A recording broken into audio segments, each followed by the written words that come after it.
नमस्कार, बहुत स्वागत है आप सभी का। आपके साथ में हूं ममता तिवारी। सीएम भजनलाल का डीडवाना दौरा है, सीधा आपको लिए चलते हैं। लाडनू में जैन विश्व भारती में शिलान्यास कार्यक्रम। श्री टी अमरचंद जी, जैन साहब प्रेसिडेंट जैन विश्व भारती संस्थान, BR दुग्गड़ साहब वाइस चांसलर जैन विश्व भारती संस्थान, मनसुख लाल सेठिया जी अध्यक्ष जैन श्वेतांबर तेरापंथी महासभा, मेरे सामने बैठे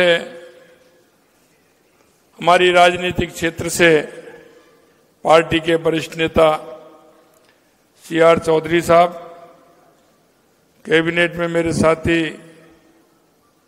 बहन श्रीमती मंजू भागवार जी, विजय सिंह जी, हमारी पूर्व सांसद डॉक्टर ज्योति मिर्धा जी, विधायक मिर्ता लक्ष्मण जी कलरू साहब, हमारी पार्टी के प्रदेश के उपाध्यक्ष मुकेश दादी जी, प्रदेश मंत्री विजेंद्र पूनिया जी, गजेंद्र सिंह जी ऑडिट जिला अध्यक्ष, भागीरथ चौधरी जी जिला प्रमुख, मान सिंह जी पूर्व विधायक, श्री राम बीचर जी पूर्व विधायक, करणी सिंह जी लाडनू, विजेंद्र सिंह जी जोधा, डीडवाना रेवत राम जी डागा साहब, श्रीमती सुमित्रा बीचर मकराना से हमारी प्रत्याशी रहीं, एवं इस कार्यक्रम में सभी मेरे पूजा योग बुजुर्गों, नौजवान दोस्तों और मेरी माता बहनों, सबसे पहले तो मैं आप सभी को नमन करता हूं, आपको प्रणाम करता हूं, आप सभी को जय जिनेन्द्र करता हूं। लाडनू की इस पावन धरा को भी मैं नमन करता हूं। जैसा कि माननीय हमारे अर्जुन जी ने बताया कि ये धरती महाप्रग महाराज तुलसी जी की धरती है। मेरे लिए सौभाग्य की बात है कि मुझे जैन विश्व भारती सुधर्मा सभा प्रवचन स्थल के निर्माण के शिलान्यास के अवसर पर मुझे बुलाया है। आज इस पवित्र धरा पर ऐसी विभूतियां विराजित हैं जो राजस्थानी नहीं बल्कि देश का गौरव बढ़ाने का काम भी करती हैं। मुझे यह जानकर भी हर्ष हो रहा है कि जैन विश्व भारती इस पवित्र स्थान पर आचार्य श्री महाश्रमण जी वर्ष 2026 में 1 वर्षीय योगक्षेम वर्ष के लिए प्रवास करेंगे।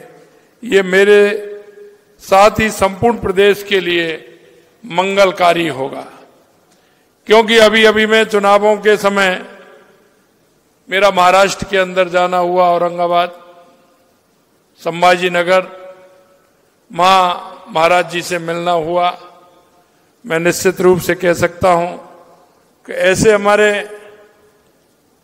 महाश्रवण जी महाराज जी जिस तरह से उन्होंने देश के कल्याण के लिए, देश के लिए एक समाज में परिवर्तन लाने के लिए जो काम कर रहे हैं और अपने संदेश के द्वारा समाज को इंगित कर रहे हैं, निश्चित रूप से उनके आने से लाडनू नहीं पूरे राजस्थान में बहुत अच्छा कार्यक्रम उनका होगा। जैन विश्व भारती जैन संस्कृति का पर्याय बन चुकी है। ये संस्था राजस्थान में अपना एक विशिष्ट स्थान रखती है। अणुव्रत की स्थापना करने वाले आचार्य श्री तुलसी जी की कल्पना को साकार करता हुआ ये एक ऐसा संस्थान है जो अपने 7 सूत्रीय लक्ष्यों को प्राप्ति के लिए लगातार प्रगतिशील है। शिक्षा, साहित्य, साधना, शोध, संस्कृति, सेवा जैसे उद्देश्यों की प्राप्ति व मानव कल्याण की भावना इस संस्थान का मूल मंत्र है। आचार्य तुलसी जी की जन्मभूमि, आचार्य महाप्रज्ञ जी की कर्मभूमि लाडनू को आचार्य महाश्रवण जी ने तेरापंथ संघ की राजधानी की उपमा भी दी है, जो हम सभी प्रदेशवासियों के लिए गौरव की बात है। जैन विश्व भारती संस्कृति के संरक्षण का कार्य कर रही है। मुझे ये जानकर गर्व हुआ कि यहाँ प्राचीन भाषाओं और लिपियों का भी संरक्षण किया जा रहा है, क्योंकि हमारी जो विधाएं है, हमारी उस पुरानी विधा के बारे में यहाँ शोध हो रहा है। अनुसंधान जैसे कार्य गुरुकुल वास के वातावरण में किए जा रहे हैं। आचार्य तुलसी जी ने इस अभ्यारण्य की भी संज्ञा दी थी, जहां प्रत्येक जीव अभय होकर रह सकता है।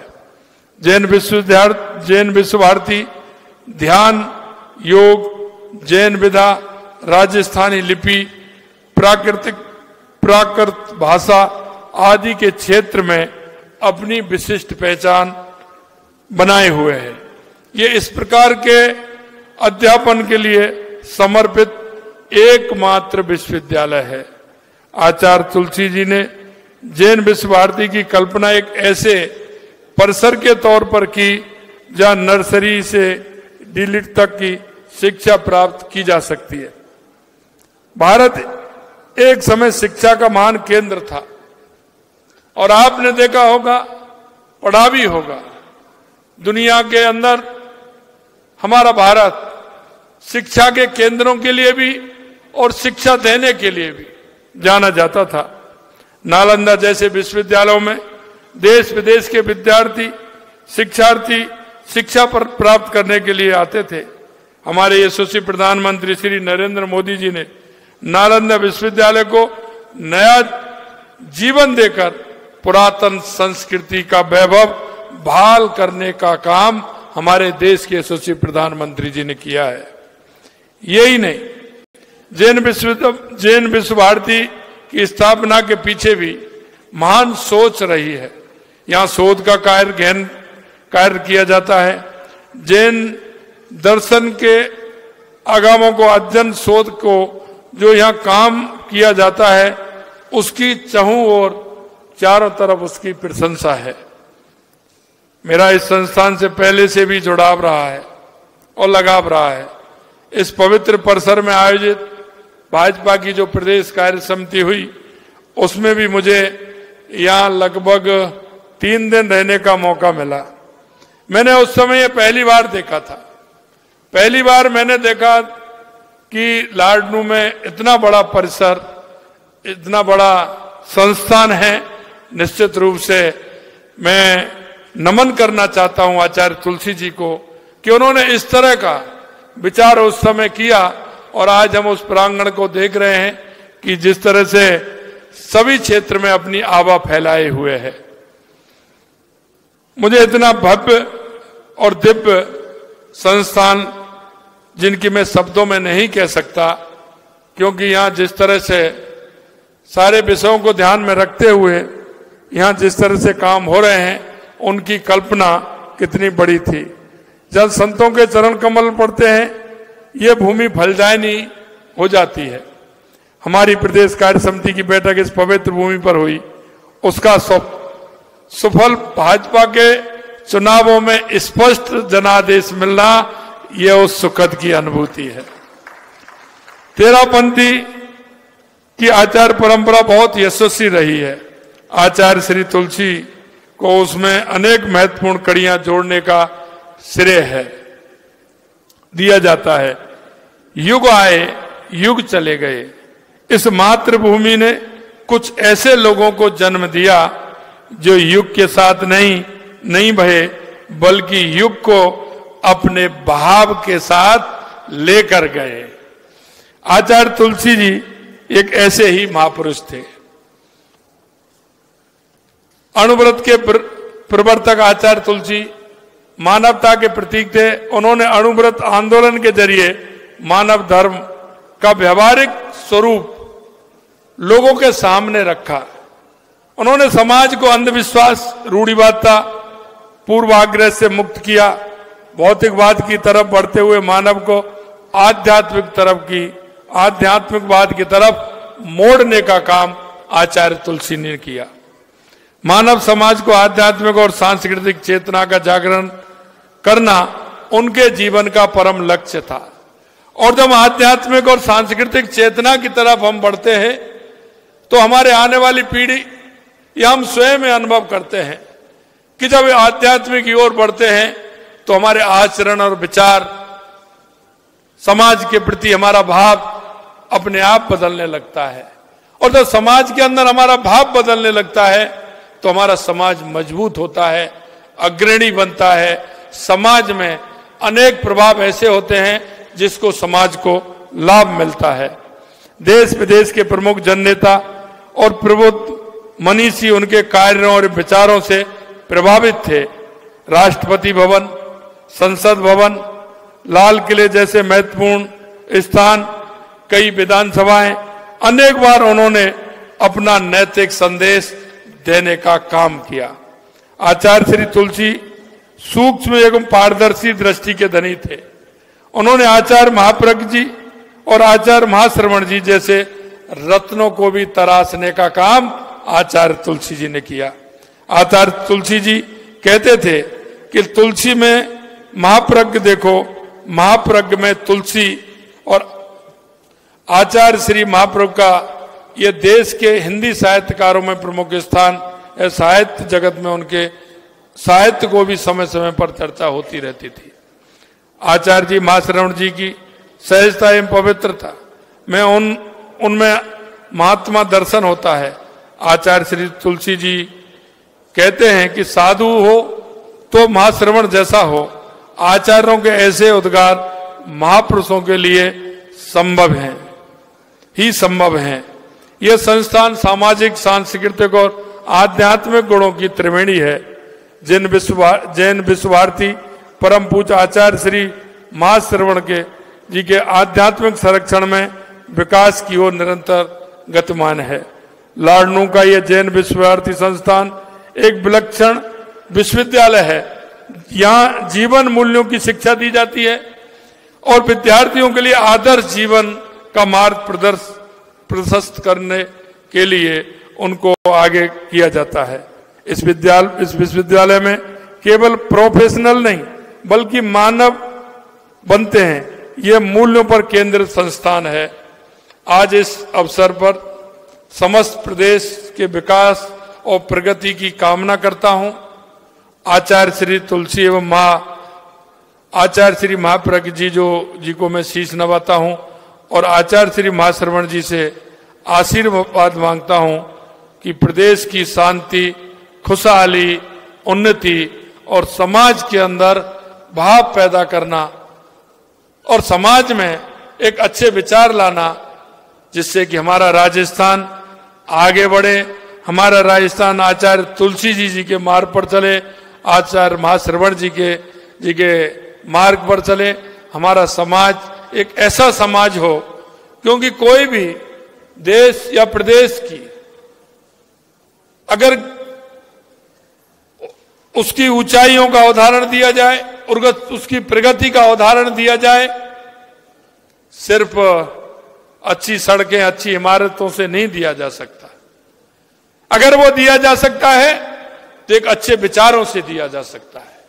इसलिए उनके मार्ग पर चलते हुए, अच्छे विचारों को ग्रहण करते हुए, एक अच्छे प्रदेश की रचना करते हुए, अच्छे देश को मजबूत करते हुए, हमारे यशस्वी प्रधानमंत्री नरेंद्र मोदी जी कहते हैं कि विकसित भारत की कल्पना, विकसित राजस्थान की कल्पना ऐसे नहीं होती। समाज का हर व्यक्ति, हर व्यक्तित्व, हमारे साधु संत, जैन मुनि, सभी जिस तरह से हमारे समाज को आगे ले जाने का, समाज को एक ऐसा समाज जो समाज अपने आप में एक दूसरे की मदद करते हुए आगे बढ़ाने का काम करे, आने वाली पीढ़ियों में इस तरह के संस्कार डाले जिस तरह से आने वाली पीढ़ियों में हमारे विश्वविद्यालय के माध्यम से, हमारी शिक्षा के माध्यम से उनको आगे बढ़ाते हुए हम उसमें इस तरह के संस्कार डालें कि जो हमारा देश एक विश्वगुरु, जिस तरह से विश्वगुरु की कल्पना, हमारी संस्कृति की, हमारे विचारों की कल्पना पूरी दुनिया के अंदर है, वो विचार हमारे आगे बढ़े। निश्चित रूप से अगर हम ऐसा करेंगे तो हमारे महाराज तुलसी जी, महाश्रवण जी, इन सभी के प्रति हमारा भाव निश्चित रूप से बढ़ेगा और उनको बताए हुए रास्ते को हम आगे ले जा सकते हैं। आप सभी ने मुझे बुलाया, आप सभी ने मेरा मान और सम्मान किया, उसके लिए मैं आप सभी को बहुत बहुत धन्यवाद ज्ञापित करता हूं। जय जिनेंद्र।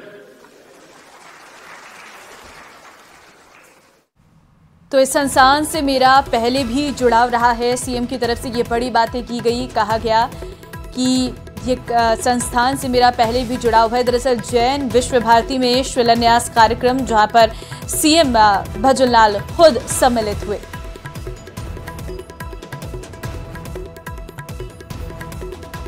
और इस बीच भरतपुर से एक बड़ी खबर आपको देंगे, जहां पर छात्र संघ चुनाव की मांग को लेकर प्रदर्शन। आपको बता दें, जिला कलेक्ट्रेट से छात्र संगठन पहुंचे यातायात चौराहे। पुलिस और छात्रों के बीच झड़प, महाराजा सूरजमल स्मारक पर धरने पर बैठे हैं। बड़ी खबर आपको हम दे रहे हैं। दरअसल बड़ी जानकारी यह है कि छात्र संघ चुनाव की मांग को लेकर यह प्रदर्शन देखने को मिला है। चुनाव की मांग कर रहे हैं ये छात्र। पुलिस और छात्रों के बीच झड़प की तस्वीरें भी देखने को मिली। हालांकि पहली बार नहीं है जब इस तरीके से प्रदर्शन सड़कों पर देखने को मिला है। तमाम जिलों से ये तस्वीरें निकलकर सामने आई है, जहां पर छात्र संघ चुनाव की मांग को लेकर छात्रों का एक गुस्सा सड़कों पर देखने को मिला है। और पुलिस और छात्रों के बीच एक झड़प की तस्वीर भी सामने आई है। महाराजा सूरजमल स्मारक पर धरने पर बैठे हैं ये सभी, जहां पर जिला कलेक्ट्रेट से छात्र संगठन पहुंचे यातायात चौराहे तक। पुलिस और छात्रों के बीच इस दौरान हल्की झड़प भी देखने को मिली है। तस्वीरों को भी आप देख सकते हैं। संवाददाता दीपक इस वक्त अधिक जानकारी के साथ जुड़े हैं। दीपक, आपसे जानकारी लेना चाहेंगे, छात्र संघ चुनाव को लेकर प्रदर्शन छात्रों का देखने को मिला है, क्या अभी भी धरने पर बैठे हैं? देखिए, बिल्कुल अभी भी जो छात्र हैं वो धरने पर बैठे हुए हैं। लगातार पुलिस और प्रशासन द्वारा समझाइश की जा रही है और छात्र संघ चुनाव कराने की मांग को लेकर ये छात्रों का आज विरोध प्रदर्शन था, जिसकी चेतावनी कल ही दे दी गई थी। जिला कलेक्ट्रेट से पैदल मार्च निकालते हुए वो मुख्यमंत्री जन सुनवाई केंद्र के सामने प्रदर्शन करना चाहते थे, लेकिन उससे पहले ही पुलिस ने उन्हें रोका और रोकने के दौरान छात्रों के बीच और पुलिस के बीच जो झड़प है वो देखने को मिली। तस्वीरों में साफ नजर आ रहा है कि किस तरह पुलिस उन्हें रोकने का प्रयास कर रही है, लेकिन छात्र संघ के जो नेता हैं वो जबरन वहां से निकलने का प्रयास कर रहे हैं। तो ऐसे में उन्होंने सरकार के खिलाफ जमकर के नारेबाजी की और कहा कि छात्र संघ चुनाव नहीं कराए जा रहे, जिसको लेकर के लगातार जो प्रदर्शन है वो किया जा रहा है। अब पुलिस प्रशासन समझाइश कर रहा है। पहले तो जो छात्र जिनको रोका गया था वो बीच सड़क पर ही धरने पर बैठ गए, लेकिन उसके बाद उन्हें समझाया गया तो पास में ही महाराजा सूरजमल स्मारक है, वहां पर वो अपना प्रदर्शन कर रहे हैं। उनसे लगातार पुलिस प्रशासन समझाइश कर रहा है, लेकिन उनकी मांग है कि छात्र संघ जो चुनाव है वो कराए जाए, जिससे कि छात्रों की जो समस्या है। बिल्कुल दीपक, और इसको लेकर लगातार अलग जगह से तस्वीरें भी देखने को मिल रही है। बहुत धन्यवाद आपका तमाम जानकारी देने के लिए। शिक्षा मंत्री मुर्दाबाद, मुर्दाबाद, मुर्दाबाद। और चलिए आगे बढ़ते हैं। डूंगरपुर से बड़ी खबर आपको देंगे, जहां पर जिले के 84 थाने का हेड कांस्टेबल ट्रैप किया गया है। एसीबी ने 7,000 की रिश्वत लेते रंगे हाथों गिरफ्तार किया है। डूंगरपुर एसीबी ने 84 थाने पर कार्रवाई की है। हेड कांस्टेबल कालूलाल यादव रिश्वत लेते गिरफ्तार। छेड़छाड़ मामले में जांच बंद करने के एवज में मांगी गई थी रिश्वत। तो बड़ी खबर इस वक्त आपको हम दे रहे हैं, जहां पर डूंगरपुर से जानकारी है, जिले के 84 थाने का हेड कांस्टेबल ट्रैप किया गया। छेड़छाड़ मामले में ये जानकारी निकलकर सामने आई है और एसीबी ने 7,000 की रिश्वत लेते रंगे हाथ गिरफ्तार किया है। डूंगरपुर एसीबी ने 84 थाने पर यह कार्रवाई की है।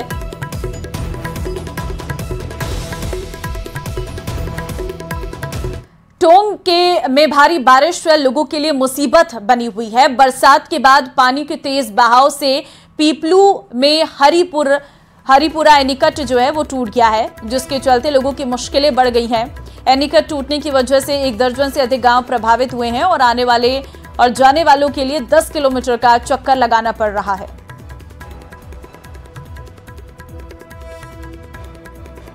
तो कमर तक पानी दिनों से टूटा हुआ है, जिसपे प्रशासन की और ग्राम पंचायत की कोई भी कार्यवाही नहीं हो रही, जिससे कि हमें काफ़ी नुकसान हो रहा है। खेतों में आने जाने में काफ़ी प्रॉब्लम हो रही है और हरिपुरा से दूसरे गांव जाने में हमें काफ़ी दिक्कत आ रही है। यातायात के साधन बंद है, लोग बाग सुबह खेतों में जाते हैं। देखिए, जो हमारे गांव हरिपुरा में जो एनीकट है वो बरसात की वजह से टूट के पड़ा हुआ है, जिससे कम से कम ये मानो कि 12-13 गांव अवरुद्ध हो रहे हैं और हमारे जो उसमें पानी है जो सिंचाई में काम में आता है वो पूरा पानी निकल के और आसपास के गांवों में चला गया है, जिससे काफी लोगों को हानि भी हुई है।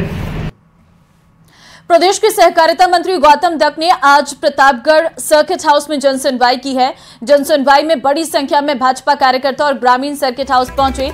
यहां ग्रामीणों ने बिजली और सड़क सहित कई समस्याओं से मंत्री को अवगत कराया। इस दौरान उन्होंने ग्रामीण और कार्यकर्ताओं की समस्याओं को सुनकर अधिकारियों को त्वरित निस्तारण के निर्देश दिए। इस मौके पर उन्होंने कांग्रेस सरकार पर निशाना साधा है। उन्होंने कहा है कि कांग्रेस सरकार की गलत नीतियों के चलते प्रदेश में बिजली संकट चल रहा है और इससे निपटने के लिए भजनलाल सरकार लगी हुई है और जल्द ही जनता को निर्बाध बिजली की आपूर्ति होगी। कार्यकर्ताओं के बीच में प्रतापगढ़ आना हुआ। कार्यकर्ता अपनी अपनी जो भी कोई समस्या है वो लेकर के आ रहे हैं। हम जितना बन पड़ सकता है अधिकारियों से बातचीत करके उनका समाधान करने का प्रयास कर रहे हैं और निश्चित रूप से हर कार्यकर्ता के मन में कहीं न कहीं इस बजट को लेकर के उत्साह है और निश्चित रूप से जो बिजली की बात आप कर रहे हैं, ये पिछली सरकार ने जिस तरह के एग्रीमेंट किए थे उसके फलस्वरूप उसकी सजा अभी जनता को भुगतनी पड़ रही है कि हमें लगभग रोज की 4 से 5 हज़ार मेगावाट बिजली हमें उधार जो ली हुई है पिछली सरकार ने उसको हमें लौटाना पड़ रहा है। जो क्राइसिस हमें देखने को मिल रहा है इसका मूल कारण ये है और निश्चित रूप से हम इसका जल्द ही समाधान करके और किसानों को आमजन को राहत दिलाने का प्रयास करेंगे। संगठन सरकार से छात्र संघ चुनाव बहाल करने की मांग कर रहे हैं और इसी कड़ी में शाहपुरा की बीबीडी कॉलेज में एनएसयूआई के कार्यकर्ताओं ने विरोध प्रदर्शन किया और मांगे पूरी नहीं होने पर सड़कों पर उतरने की चेतावनी दी। इस दौरान उन्होंने मुख्यमंत्री और उच्च शिक्षा मंत्री के नाम ज्ञापन भी सौंपा। पूर्व छात्र संघ अध्यक्ष अनिल कुमार बुनकर सुनील डबास ने बताया है कि पिछले 2 साल से बंद चुनाव को बहाल किया जाए ताकि युवाओं को राजनीति में आने का मौका मिल सके और वो अपनी आवाज को मजबूती से उठा सके।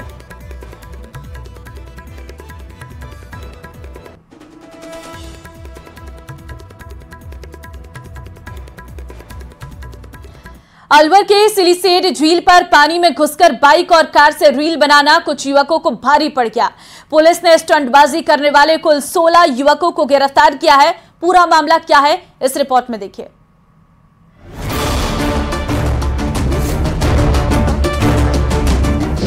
रील की खुमारी पड़ गई भारी। झील में गाड़ी दौड़ाई, पुलिस सबको थाने लाई। बाइक पर स्टंट, झील में कार। एक्शन का रिएक्शन, 16 गिरफ्तार।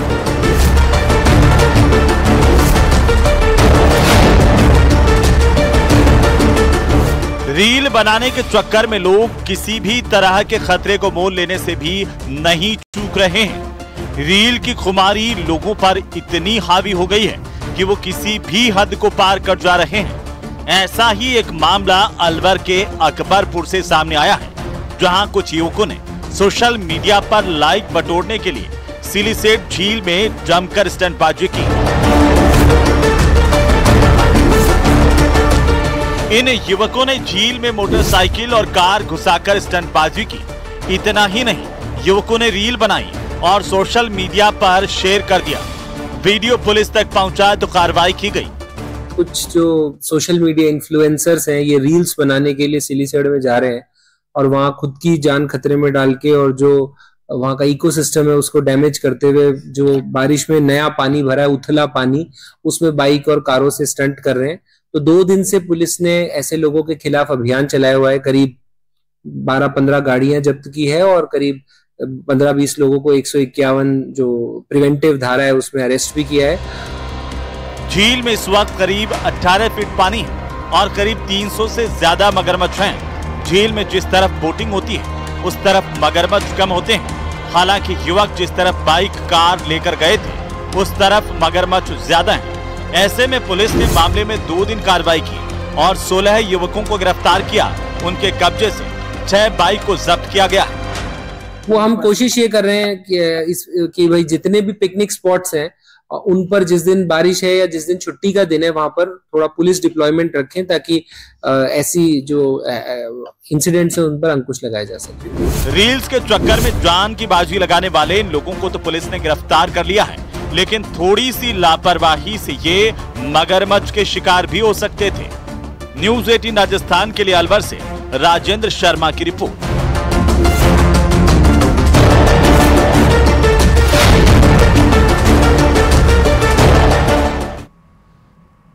और चलिए फिलहाल इस बुलेटिन में बस इतना ही। आगे आप देखिए खबर दोपहर में तमाम दोपहर की बड़ी खबरें। नमस्कार।